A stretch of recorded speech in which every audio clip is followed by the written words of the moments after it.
Named the Angel of the Battlefield by thankful surgeons, she claimed a place in history by flaunting tradition and nursing wounded Union soldiers during the Civil War. And her humanitarian efforts didn't end there. She dedicated the rest of her life to founding the American Red Cross, an organization that is synonymous with aid to this day. She is Clara Barton, an American woman of achievement. Lift every voice and sing till earth and heaven ring. Ring with the harmonies of liberty. Let us march on till victory. The Constitution of the is one.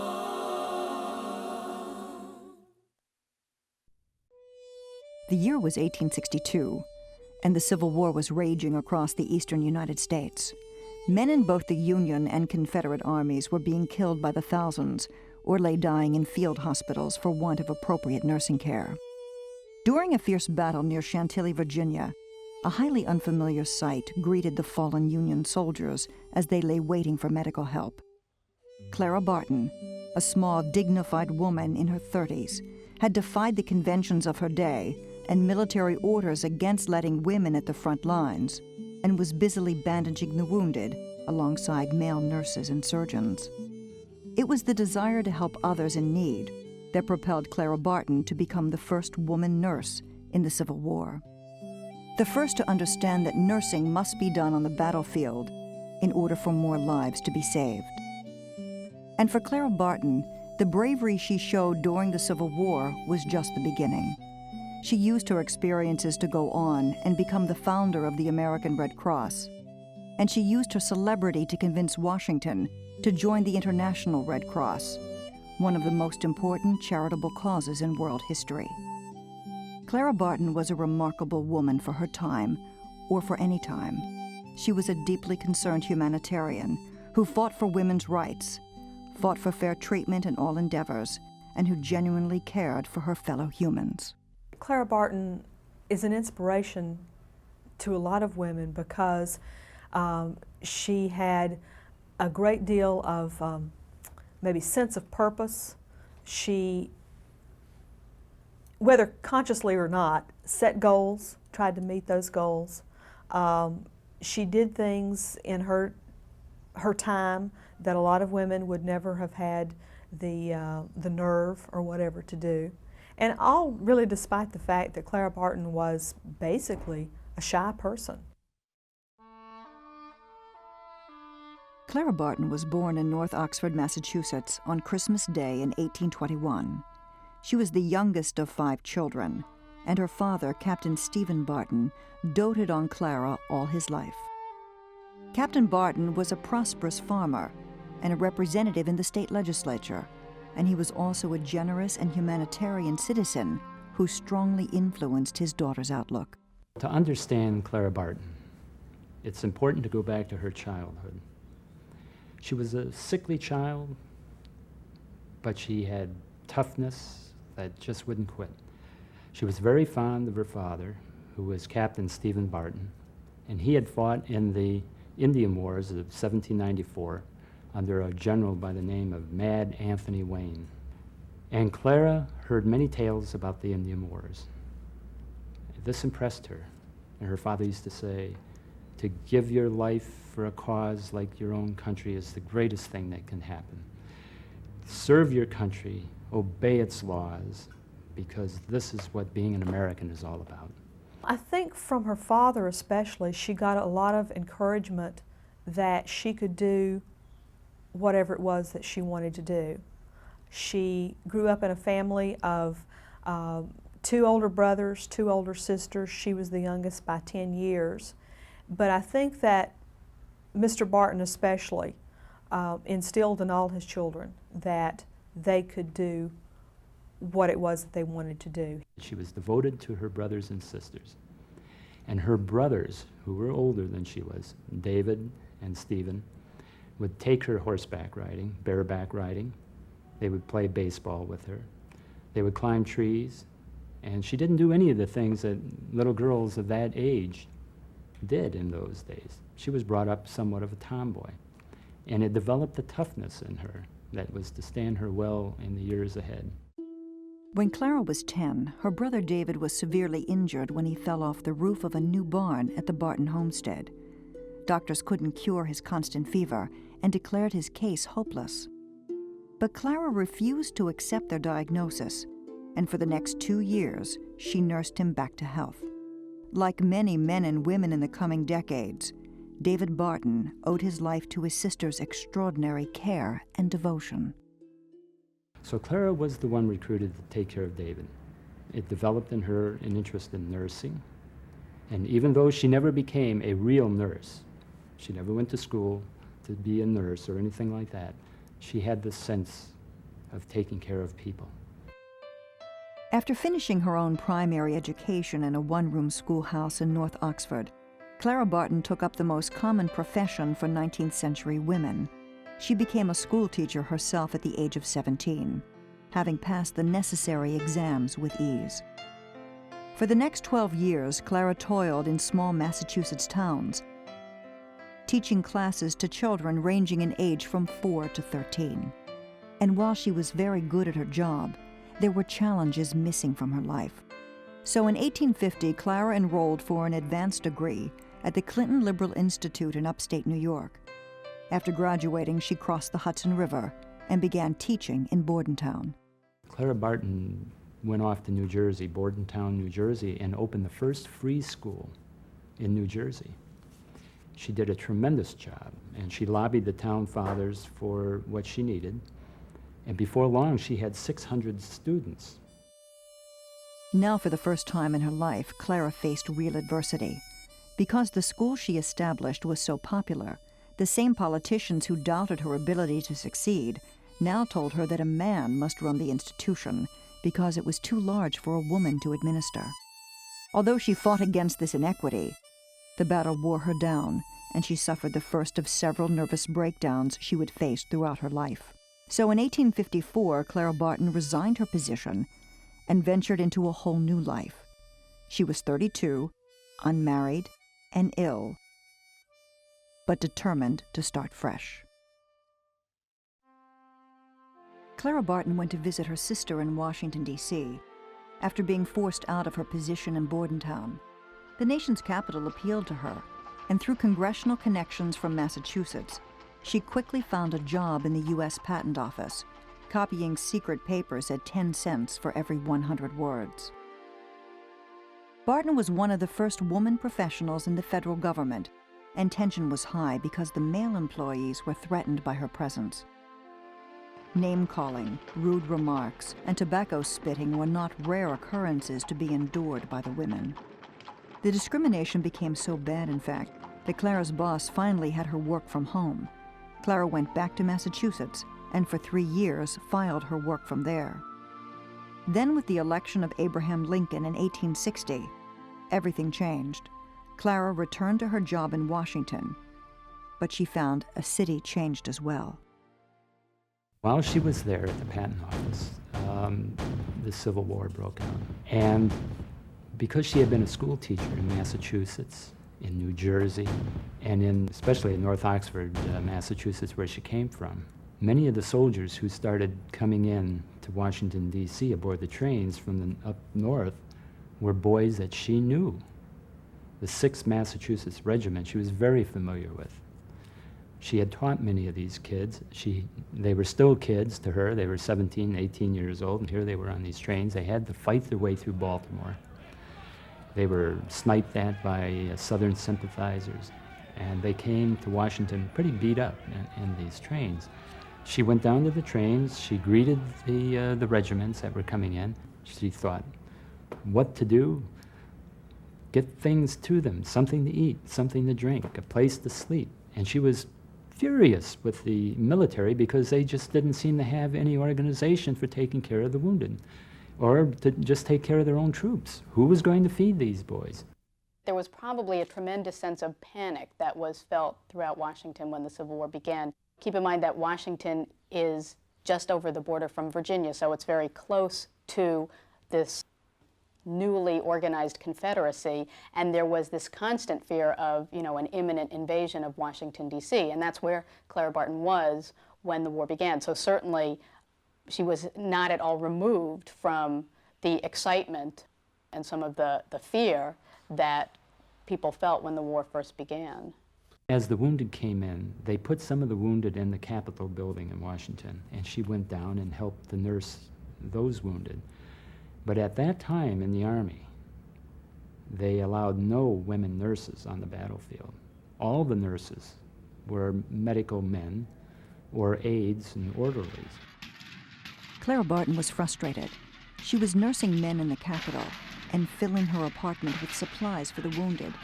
But as the war raged on around her, she was driven to do more, even if it meant defying the conventions of the day. Clara Barton was a very compassionate woman, and I think that she wanted to help.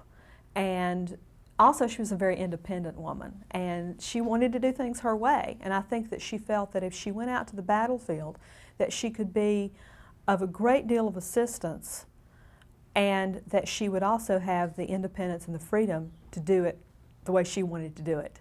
And she used the connections that she had made in the government in the period of time that she lived in Washington before the war started, knew a lot of people, was able to make the government work for her. What stands out is the way she acted independently and accomplished so much. So that, at the beginning of the war, there was a great deal of organizational confusion in terms of whose responsibility was it to nurse the soldiers and to provide supplies and do all this sort of thing. And Clara Barton, in a sense, took the attitude that, she couldn't be bothered by figuring out which organizational hierarchy to adhere to and which chain of command to follow. She said, well, here's where the problem exists, so I'm going to go right to where the problem is.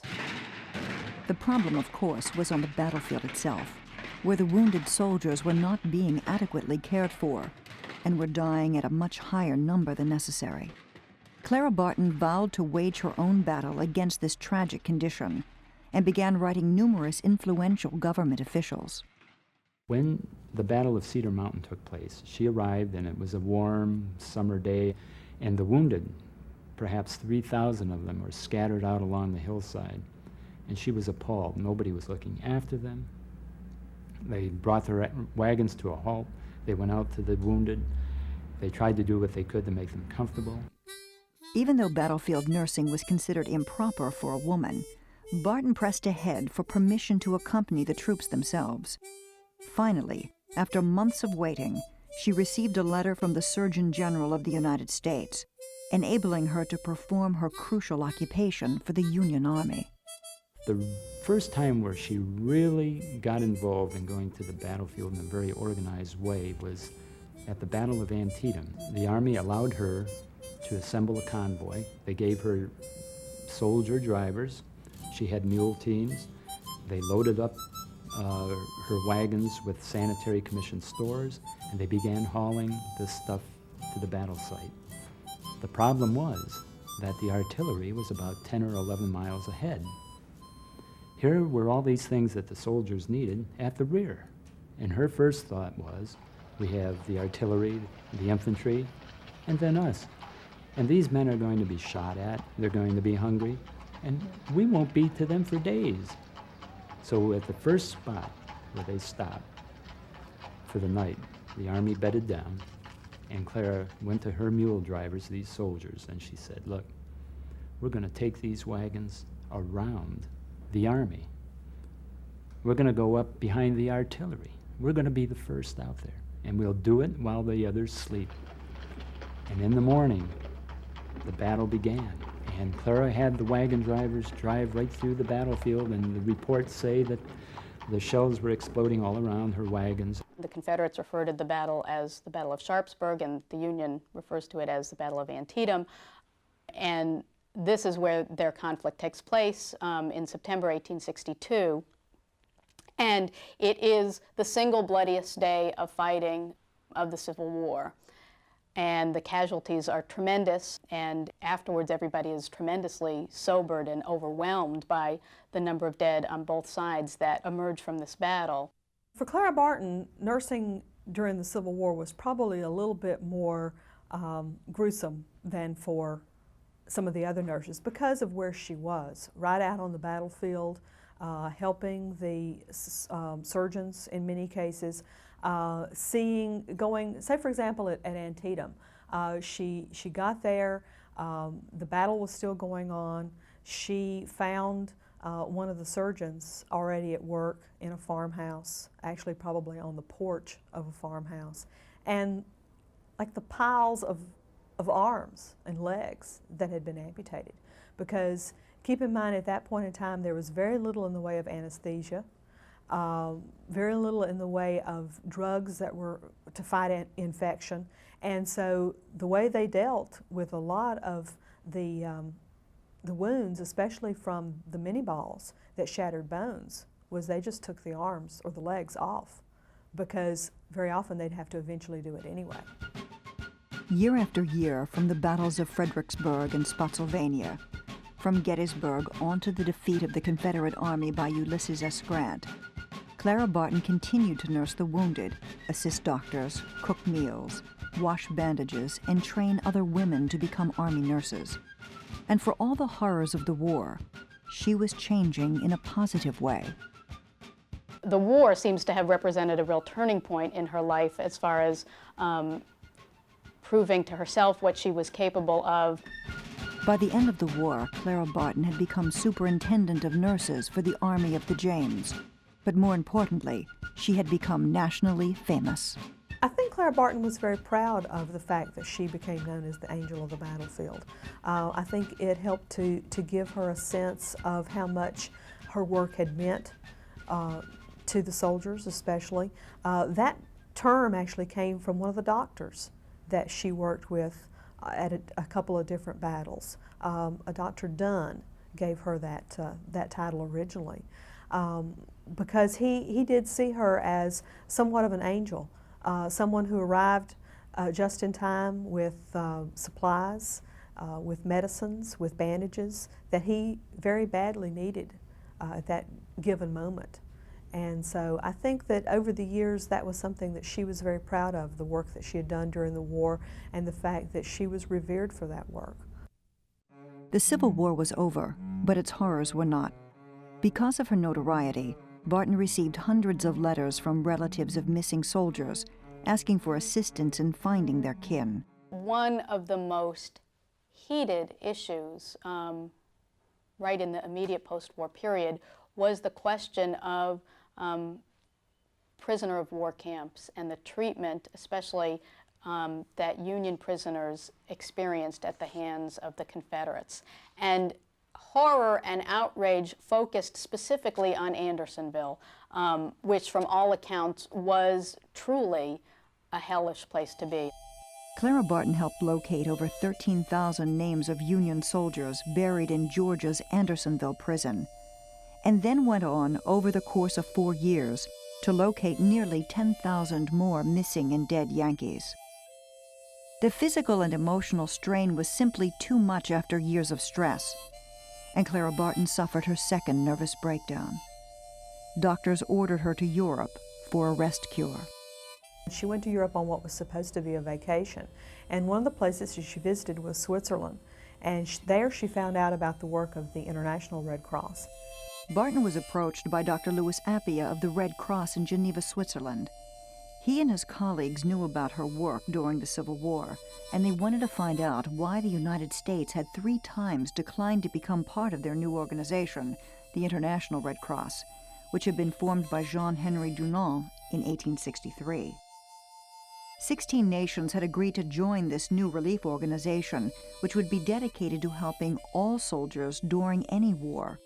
The Red Cross also set forth humane rules for the treatment of civilians and prisoners of war. When the Franco-Prussian War started, I think it was just sort of a natural thing for her to see what she could do during that particular conflict, and became involved with the International Red Cross, helping the children and the women especially who had been displaced by the fighting. setting up areas where the women could make clothes. She was soon organizing hospitals and kitchens and writing letters to raise funds for relief. Her work was so welcomed that on her 50th birthday, Christmas morning of 1871, Barton answered her door in Strasbourg, France, to find a crowd of grateful people outside with a present of a huge Christmas tree ablaze with candles. But her dedication to others again took its toll, and she was stricken with rheumatic fever. She returned to America in 1873 and convalesced for the next 4 years from a nervous disorder so severe that it caused periodic blindness and periods of acute depression. But it was also in this period that the idea for her future took shape. While European nations gladly accepted the need for the International Red Cross, the United States government wanted nothing to do with an organization that would tie it to Europe. So Barton's early efforts to get Washington to join the Geneva Treaty that established the Red Cross were in vain. Nevertheless, she persisted. Clara realized that it was important for every country in the world at some point to sign this treaty if they were in some way or shape or form be able to eliminate some of the barbarism that went on the battlefield. So Clara set her mind to convincing the government that they needed them. In 1877, war engulfed Europe again, and this sparked Barton's commitment to the Red Cross. Finally determined to establish a Red Cross in America, Barton arose from her sickbed and headed to Washington to begin lobbying for her dream. She spent years rallying support. Her efforts finally paid off when, after a disastrous fire in Michigan, people all over America sent funds to the Red Cross. For the first time, an organization existed that was able to play liaison between the victims of natural disasters and those who wanted to help them. The publicity from that and other relief efforts changed minds in Washington, and on March 16, 1882, Congress ratified the Geneva Treaty, and the American Red Cross was officially born. Clara wanted the Red Cross to be a living entity. So the first thing that struck her was, what is the war that this nation faces? Hurricanes, cyclones, floods. This was her war. Floods, fires, earthquakes. These became the real focus of the Red Cross, and much of the time Clara Barton was out in the field, directing rescue operations in the wet and cold over the next 2 decades. She represented the United States at an international convention of the Red Cross, and from the beginning has been associated with the American effort of humanitarian aid. Barton's idea of employing the Red Cross during times of peace to relieve victims of natural disasters was also adopted into the International Red Cross Charter. Barton's later life was very active. Between 1881 and 1904, she served as president of the American Red Cross Society and continued to raise money. She gave lectures, wrote a 700-page book on the Red Cross, and lobbied for women's rights. In 1897, she moved into her final and favorite house in Glen Echo, Maryland. It was an area that she enjoyed a lot because she had a little bit more space. She could have a house that met all of her needs, a home, headquarters for the Red Cross, and warehouse space for Red Cross supplies. Clara Barton's real legacy is the Red Cross. When the Johnstown flood of 1889 hit, killing more than 2,000 people, Barton was there helping. She traveled to Turkey in 1883 to help survivors of a religious war. She got the Red Cross involved in the Spanish-American War of 1898, the first time the American Red Cross dispensed aid in wartime. Barton's last years were dominated by politics within the Red Cross. Criticized by others over her methods of administration, Barton suffered years of infighting until 1904, at the age of 83. She resigned her post as president of the American Red Cross. She was again worn out and ill, but even at that stage in her life, she turned her attention to founding the National First Aid Society. Clara Barton died of double pneumonia at Glen Echo, Maryland, on April 12, 1912, at the age of 90. Clara Barton was one of the most famous women of the 19th century. She sacrificed personal welfare, the comforts of a traditional married life, and went her own way. She was smart, scholarly, a firm believer of women's rights, and a fierce fighter for her causes. She showed that women could do almost any kind of work, not by talking about it, but by doing it. She gave us a major national organization that still functions and benefits thousands of people every day, and that was very much due to Clara Barton, because when you look at the Red Cross, and especially in the way of disaster services and the way they deal with people's needs following disasters, they're still doing it basically the same way Miss Barton did it. She was kind and generous, shy with others, and possessed a deep streak of melancholy that stayed with her all her years. The only tonic for that depression, she found, was her work. And it was that work on behalf of others that sustained her for 90 productive years. Clara Barton, an American woman of achievement.